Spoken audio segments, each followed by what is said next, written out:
嗨，大家好，我是躺平叔，今天是2020年3月13号。这一期咱们聊一聊就业，聊一聊就业难啊。前2年咱们也经常说就业难，各个互联网大厂优化裁员，大学生一毕业就失业。但是还是没想到进入2026年，就业变得更加困难。2026年的就业难早就不是新闻里面的数字，而是扎在每个普通人身上实打实的现实。大家只要一打开社交媒体经常热搜上面就是降薪、裁员、就业难。今天我就看到一则新闻，当然它在新闻里面是传言，某个头部2线城市，实际上就是杭州，要么就是成都但是它里面没有说具体哪一个，说头部互联网大厂要裁1/3的人，这个太吓人了大家也知道头部互联网大厂它全国员工总数或者全球动不动都是10万，那么在一个地方，比如它主要的这种基地杭州或者成都动不动都是上万的员工你一个地方没有上万的员工，怎么能叫互联网大厂呢？如果他在成都，对吧，或者在杭州1万人裁掉1/3，就是3000多人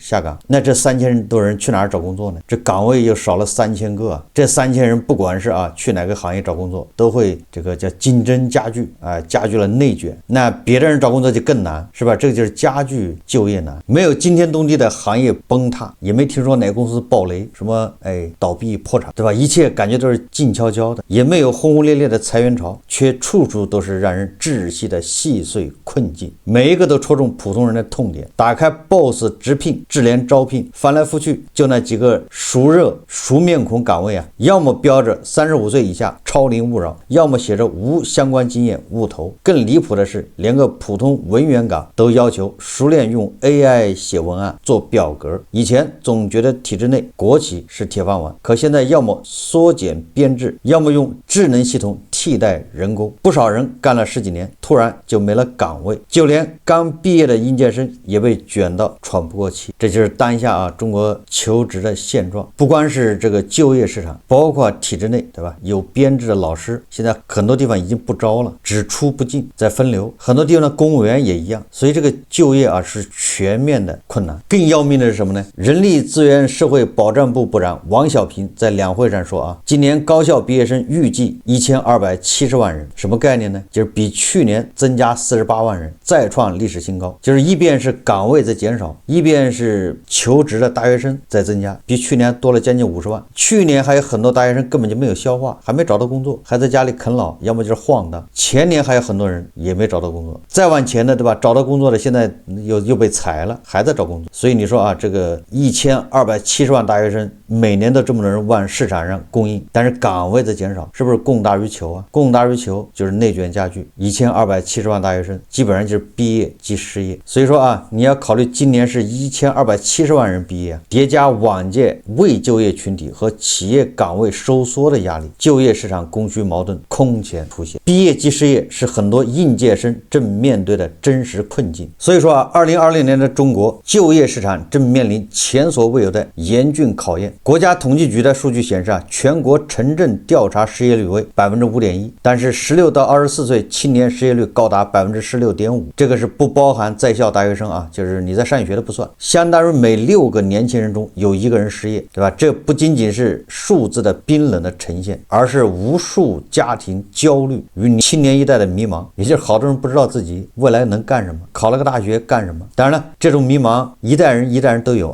我们那个时候也一样，上了高中不知道自己以后能干什么，那个时候还没有打工这一说大家一定要记住了，这时代不一样。我们那个时候还没听说打工这一说，只有农民和工人2种阶层，你要么是成工人，要么就是回家种地，农民也很迷茫，对吧？或者通俗的说我觉得年纪大一点的粉丝都懂，叫穿草鞋和穿皮鞋，对吧？你努力好好学习，以后穿皮鞋；不好好学习，那就穿草鞋。皮鞋就对应的是城市工人阶层，草鞋就是农村农民身份。那你上到高3你考不上，你到底算什么呢？啥都不知道，也很迷茫但是一代人有一代人的迷茫，我们不能因为过去迷茫你就认为现在迷茫就是合理的，你就应该迷茫。那你说社会发展的意义是什么呢？如果社会发展让一代人比一代人活得累，那这个社会要它发展干什么呢？意义在哪里？对吧？我们总希望是这个社会是一代人比一代人要轻松，那才是体现社会发展的价值意义。所以我一直不提倡这个忆苦思甜说我们那个时候多累啊，你这个算什么？这种说法不对的，对吧？有很多这种退休的一些老同志，他们经常忆苦思甜，过去怎么样怎么样，过去1毛钱能花1个月等等啊。这个我以前说过，作为忆苦思甜可以，作为自我激励可以，但是你不能把这个强加给年轻人，对吧？如果你老要求这种忆苦思甜，歌颂这种苦难，那你发展的意义在哪里呢？这个说远了啊，也就是说实际上是每一代人他都有迷茫，都有焦虑，但是现在年轻人的焦虑恐怕更不容易看到希望。30年前你焦虑，但是那个整个社会是在一个洼地，对吧？也就是说它上面的空间很大，一旦有了机会，很容易这个社会它就发展很快，经过30年高速发展。但是现在呢，你再看看它往上空间很小，无论从政府来说，对吧？把 GDP 已经下调到4.5%到5%，主动下调，这就已经说明问题啊，就说明未来会越来越难。而30年前那个 GDP 动不动就10%几，就像现在的越南一样蓬勃发展，对吧？所以说虽然不同的年龄阶段都有迷茫，不同的时期都有迷茫，但是他们对未来又不一样。现在的年轻人迷茫，他似乎对未来看不到希望。当然这个也不能说同一而语就是所有人都是看不到希望，不是这样子的。现在是大环境基本上是看不到希望，但是同时也有结构性的问题。什么叫结构性的呢？就是你看你是心智生产力，对吧？你是人工智能 AI 算法工程师，你跟这个沾关的沾边的，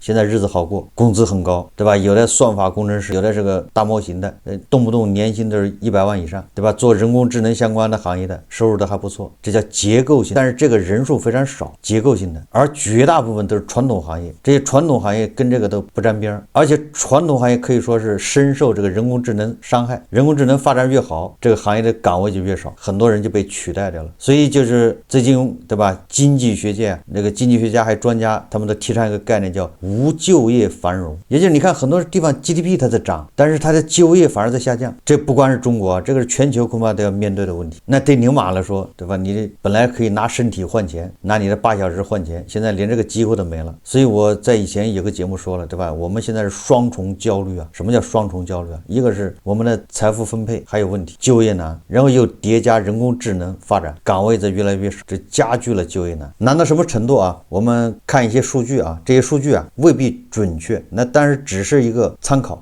有人测算2026年1270万大学生涌入职场，增加50万加上往届的还没就业的，他们也在找工作，还没死心还有一些转行的。那么今年大学生就光大学生求职总规模就超过了1500万人，这还不算什么你上了3年班4年班被裁了再找工作的，这都不算。这个指的是那些大学一毕业拿到毕业证之后就没上班的，或者就没有正经上班的1500万人。但是呢，根据2025年这个统计企业校招有效岗位只有567万个有效岗位也就是整个的就570万岗位，只有570万，但是求职的1500万，供需比2比1以上了。热门岗位200个人去抢一个，更热门的呢甚至上千，对吧？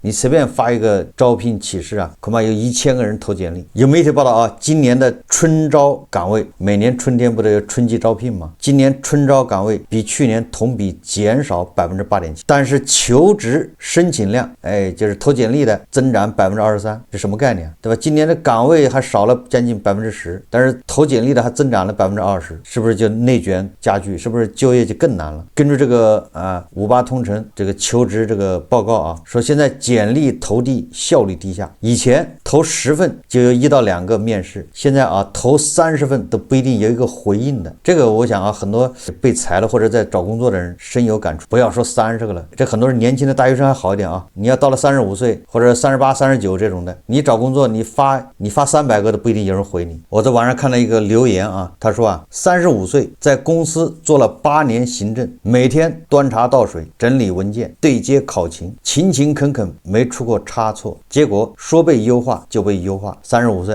就是被裁了。我投了300多份简历，要么石沉大海，要么 HR 上来就问能不能接受月薪3000加，还没有社保。他说我这10几年的职业踏实劲儿，也就是勤勤恳恳一丝不苟，在2026年连一份安稳的工作都换不来。实际上这个如果他要对未来有所认知的话他恐怕是感觉到比较绝望的。因为35岁你现在找不到，往后36、37更难找，被迫要改行换赛道，而且这个赛道是越换越降维这就是很多人的这个共同面对的问题。什么叫换赛道不是越换越好，当然我们希望是越换越好，但是绝大部分分人换赛道时，下面就是送外卖，要么是开网约车，要么是摆地摊，要么就是打零工，也就是所谓的灵活就业者。前2天咱们已经介绍过啊，财经网有个报道，我们现在灵活就业者没有一个具体数字，但是应该在2.4亿人以上。什么概念？2.4亿人是灵活就业者，他从哪儿来的？不就是这些大学生找不到工作，或者已经找到工作被裁，再找不到工作，被迫啊，慢慢的都成了灵活就业者。但是这里面有一部分是主动的，对吧？比如个人工作者等等，他本身就是灵活就业者，比如摄影师，还有自己画画的这些，对吧？这些里面有很多，有一部分是主动，但是绝大部分都是那种找不到工作，最后被迫成为灵活就业者。我在网上看到一篇文章啊，这个作者说啊，我们这代普通人好像被时代按下了淘汰加速键，稍不留意就被甩在身后。以前总听家里人说啊，只要肯努力就不愁没工作，学一门手艺就能安身立命一辈子。这都是过去啊农业社会，或者是20年前，现在已经不是这样了。可2026年的职场早就不是这样了，努力要是找不对方向，全是白费功夫。我身边做客服的朋友最近愁的头发都掉了不少。他说公司上线了智能客服，不管是查订单、退货款还是咨询物流，85%以上的常规问题 AI 都能秒回，比人工还快，还不用休息。结果他们部门从20个人裁到5个人，剩下的人还要自学 AI 话术优化，每天对着电脑练话术，稍有不慎就可能被淘汰3%，留下1/4。做美工的同事更无奈，以前靠接海报、详情页的单子，一个月能赚1万多，够养家糊口。可现在不一样了， AI 套版海报几分钟就能出好几张，商用通过率还高达89%，客户宁愿花几块钱用 AI 做，也不愿意花几百块钱找人工。他现在连零散的小单子都抢不到，只能在家啃老本。就连我做会计的表姐也说自己快失业了，以前每天记账、审核票据，忙得脚不沾地，现在这些活全被 AI 替代了。公司只留了少数能做税务筹划、数据分析的人，剩下的人要么转岗去做销售，要么直接失业。他都快40岁了，再找会计岗根本没人要，转行也不容易啊，40岁转行。更扎心的是，这种无工可打的焦虑，不分学历、不分行业、也不分年龄，不管你以前多优秀，只要跟不上节奏，就可能被淘汰。倾巢之下安有完卵，对吧？大环境不好，你很难说有人真的过得滋润的啊。这就是任正非说的嘛，要让韩裔吹遍每一个中国人，对吧？韩裔要吹遍每一个角落啊。文章说啊，他说37岁的硕士表哥，以前是中外合资企业的小主管，月薪2万多，走到哪儿都受人尊重。结果去年被裁后，投了70-80份简历，只有一家小公司回应，月薪3300，还不到以前的零头。他放不下身段，可又没别的选择，只能硬着头皮去面试，人家还不一定要他呢，只是个面试机会。33岁的美术设计主管失业后回了老家，想着做直播赚点钱，结果没流量、没粉丝，一个月下来收入不到2500元，连自己都养不活，自嘲自己成了啃老大军。就连刚毕业的小侄女，本科毕业学的汉语言文学，本来想找个文员编辑的岗位，结果一个基础文员岗竟然有几十上100人竞争，他投了几十份简历，连面试的门槛都没摸到，每天在家焦虑到失眠，说自己毕业即失业。当然也有人说啊，无工可打是危言耸听，可只有身处其中的普通人知道那种被时代抛下的恐慌有多真实，怕自己赚不到钱，怕养不起家人，怕自己10几年的努力啊，最后连一份体面的工作都换不来，夜里躺在床上翻来覆去睡不着，满脑子都是我该怎么办。这就是当下啊年轻人的共性啊，共同面对的困难呢。我们不是不努力，而是努力的方向早就跟不上时代的变化。以前只要肯出力、肯重复劳动就能安稳度日，可现在 AI 能替代80%以上的基础重复性工作，客服的常规咨询、办公室的数据录入、基础的编程、初级翻译，甚至律师助理的文书检索， AI 都能比人工做得更快更好，效率更高，还不用发工资，不用交社保。企业要的是效率，要的是降低成本，自然会淘汰那些可替代的人。我们再努力做重复的活也没用。更让人无奈的是，2026年的就业市场简直是冰火两重天，一边是 AI、半导体、新能源这些新兴领域100万年薪抢人，岗位缺口超1000万，可这些岗位要么要求顶尖技术，要么要求高学历，普通人根本够不着门槛。一边是传统行业，比如行政、客服、基础会计、传统美工，岗位持续收缩，1000份简历抢一个岗位。东部地区的岗位竞争强度是西北地区的3倍多，上海有些基础文员岗竞争甚至达到80比1，也就是招个文员，普通的文员啊，只有80个人投简历一个岗位。我们普通人既没有顶尖的技术，也没有深厚的背景，只能在收缩的岗位里很艰难内卷，进退两难。想转行没经验，没人带，想坚守岗位越来越少，卷不动也逃不掉。实际上他这个说法啊，还是要进行纠正的。以这个发展的眼光来看啊，现在比较火的 AI、半导体、新能源，不过是各领风骚3-5年，要不了3-5年，对吧？这些恐怕又退潮，又换新的行业。大家回顾一下是吧？10几年前那个土木工程的多火啊！就在前几年，那个张雪峰老师还在推荐是吧？学土木是这意思吧？那后来2021年以后，这土木到什么程度呢？现在很多学校对吧？那土木工程先把名字给改掉，不改招不到学生，对吧？连土木工程都往人工智能方向靠，那名字改的好像你以为是进了什么学的半导体、人工智能，实际上它还是以前的土木工程，就说明问题啊！各领风骚3-5年。20年前码农对吧？那也是很吃香了，因为他一毕业工资就高啊。但是你看现在码农已经竞争成什么样了，卷成什么样了？哎，虽然他的工资还相对其他的这个还是比较高啊，但是他只能干到35岁啊，对吧？30岁以上就不行了，职业生涯非常短。我说这个什么意思呢？也就是我们啊现在追着职业跑，追着这个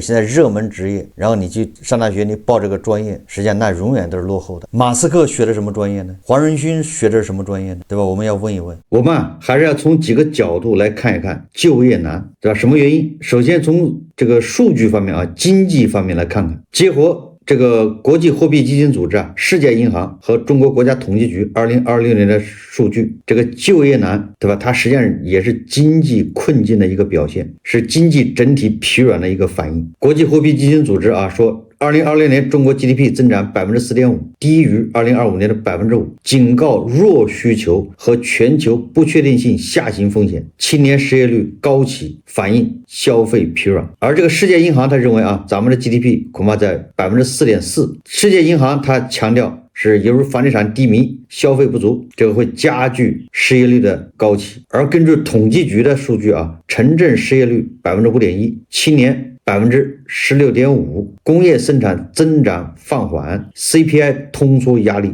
加大。而统计局给出来的咱们薪资增长啊，只有 4%， GDP 是 5%， 你就知道这中间的问题。所以这个增长放缓，那必然会导致岗位减少啊。那岗位减少，但是我们就业的人在增加，这就业难就更加突出。当然这个啊也跟国际大气候有关系啊。我们现在是在贸易战与全球不确定性、地缘政治的吧，全球经济动荡直接冲击中国的出口导向型经济，可能加剧的岗位缩少啊。贸易战升级，美国关税影响，特朗普时代关税导致制造业订单减少，影响青年就业。国际货币基金组织称，中美贸易休战提升增长 0.3%， 但不确定性仍存在。我们要面对的是全球需求疲软，欧洲、美洲经济放缓，中国出口型行业如电子、纺织业面临着裁员的风险。世界银行预测啊，全球经济增长 3.2%。 那么在这种情况下，我们依赖出口啊，那出口恐怕是吧？要么你就降价接着卷，要么就出口减少。你降价接着卷，那就说明你出口多，你卖的多，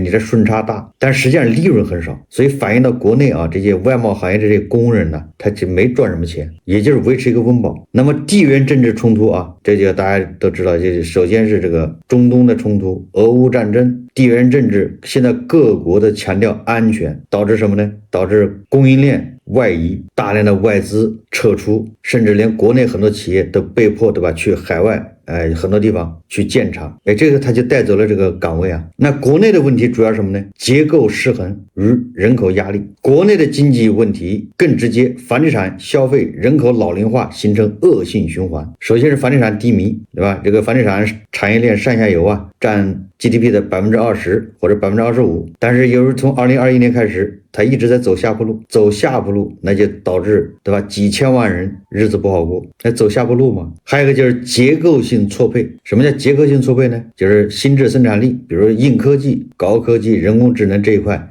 这个人才是不足的。但是传统行业，对吧？这人才又是过剩，所以这个出现一个叫有人没岗。有岗没人，有的岗位他招不到人，这些困境啊，使经济内生动力不足，岗位增长跟不上求职者，失业率居高不下。那么第三个就是人工智能的发展，这个是全球共性的问题啊。由于人工智能发展，那就很多岗位被取代掉了。AI 是双刃剑，在中国快速发展，但对青年就业冲击最大。美国人工智能股份公司，它有个报告，他说程序员75%的任务由 AI 来取代。那么照这个测算，中国科技岗位要蒸发9万，这是人工智能取代基础工作说的还是码农还没说那个客服对吧？什么文员。那对就业的影响呢？世界货币基金组织预测 AI 影响全球40%的岗位，中国是60%。这个最容易被 AI 取代的岗位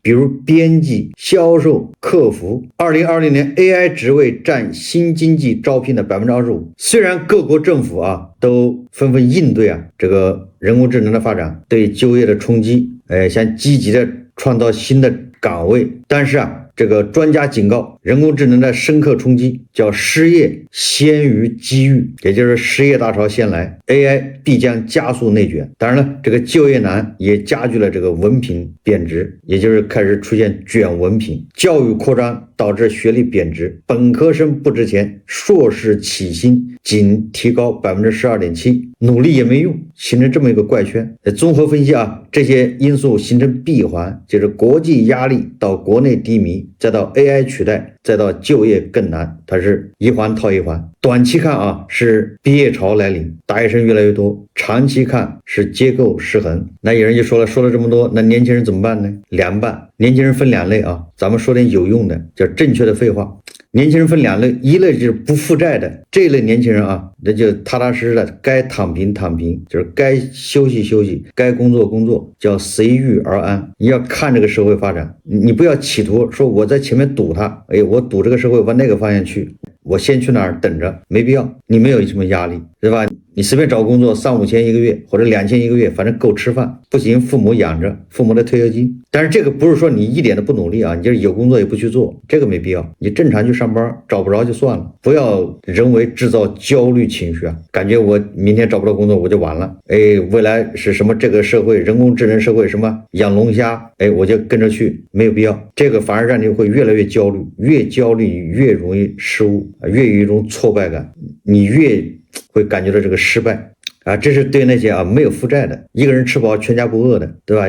归根结底叫调整心态，不要内耗，找一份工作能干就好好干，不能干，对吧？那就凉拌。那对这个负债的，对吧？有很多中年人，80后、90后，你不小心买了房，按揭贷款要还，对吧？或者是借的钱结婚，对吧？这个彩礼钱都是借的，这种人叫有软肋，那没有办法，你已经上套了，那你就得老老实实的，叫忍辱负重，委曲求全，生活所迫，对吧？长衫该脱的脱，外卖该送的送，对吧？网约车该开的开，地摊该摆的摆，你得有现金流对吧？你得还按揭没办法。如果你还有精力，对吧？你喜欢学习新知识，但有的人就是学习能力强那可以，你这个时候，对吧？你可以跟风，你看看现在人工智能到哪儿了，我看看能不能从中找点机会，可以你的学习能力强如果你的学习能力不强的，对吧？不要着急，不要去叫追风口，不要人家去干什么你也去干什么，然后去交钱培训，学了 ChatGPT，有学学了 DeepSeek， 现在又学养龙虾，钱没少花，啥也没干成，对吧？你就繁荣了那些骗子，好了那些卖铲子的。首先我们要有一个清零的心态。什么叫清零心态呢？就是说你这一辈子并不必然只做一件事，只做一个行业。我们过去的教育就是这样啊，就是专，对吧？要专而精。所以说干什么行业一干就干一辈子，掏大粪也掏一辈子，扫马路也是扫一辈子，然后是360行，行行出状元，对吧？你马路扫到极致，你就变成第一。现在也只要放弃这种心态，随时清零，随时换赛道。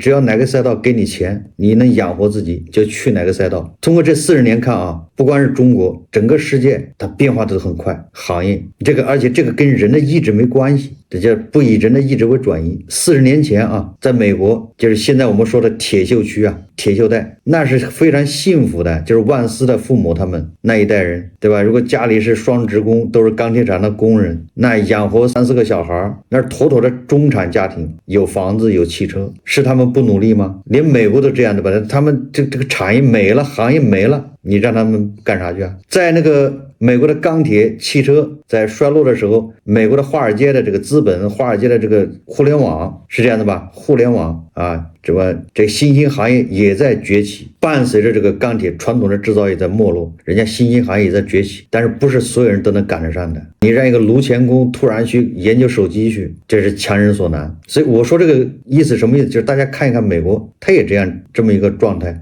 这个新旧大潮交替的时候，你就是看到了移动互联网的机会，也不一定跟你有什么关系，对吧？对这些产业工人最后就变成红脖子，对吧？铁锈带，是他们不努力吗？对吧？所以说这就命运，这不以人的意志为转移。我们现在其实也一样，所以你不要抱着自己的行业、自己的专业，认为这个我就要干一辈子，趁早改变这个观念。或许，对吧？你跟这个行业、跟这个职业只是叫萍水相逢、露水夫妻呀，干个1年就分道扬镳了，又换了，没毛病啊。所以我们要保持的就是一个学习的心态，一个清零的心态，不挑行业。如果这个时候你还在抱着一个说，我要干个什么事情要干到老，对吧？找一个稳定的工作，找个什么铁饭碗，如果还抱着这个想法的，那真的是老古董了，没有什么铁饭碗，也没有什么，对吧？一直保持长盛不衰的所谓的行业。房地产行业以前多火啊，现在被打成这样，这就是活生生的例子。记住了啊，任何行业都是各领风骚3、5年，所以咱们只能抱着这个，是吧？学习的心，提升自己的这种心，丰富自己，适应这个变化。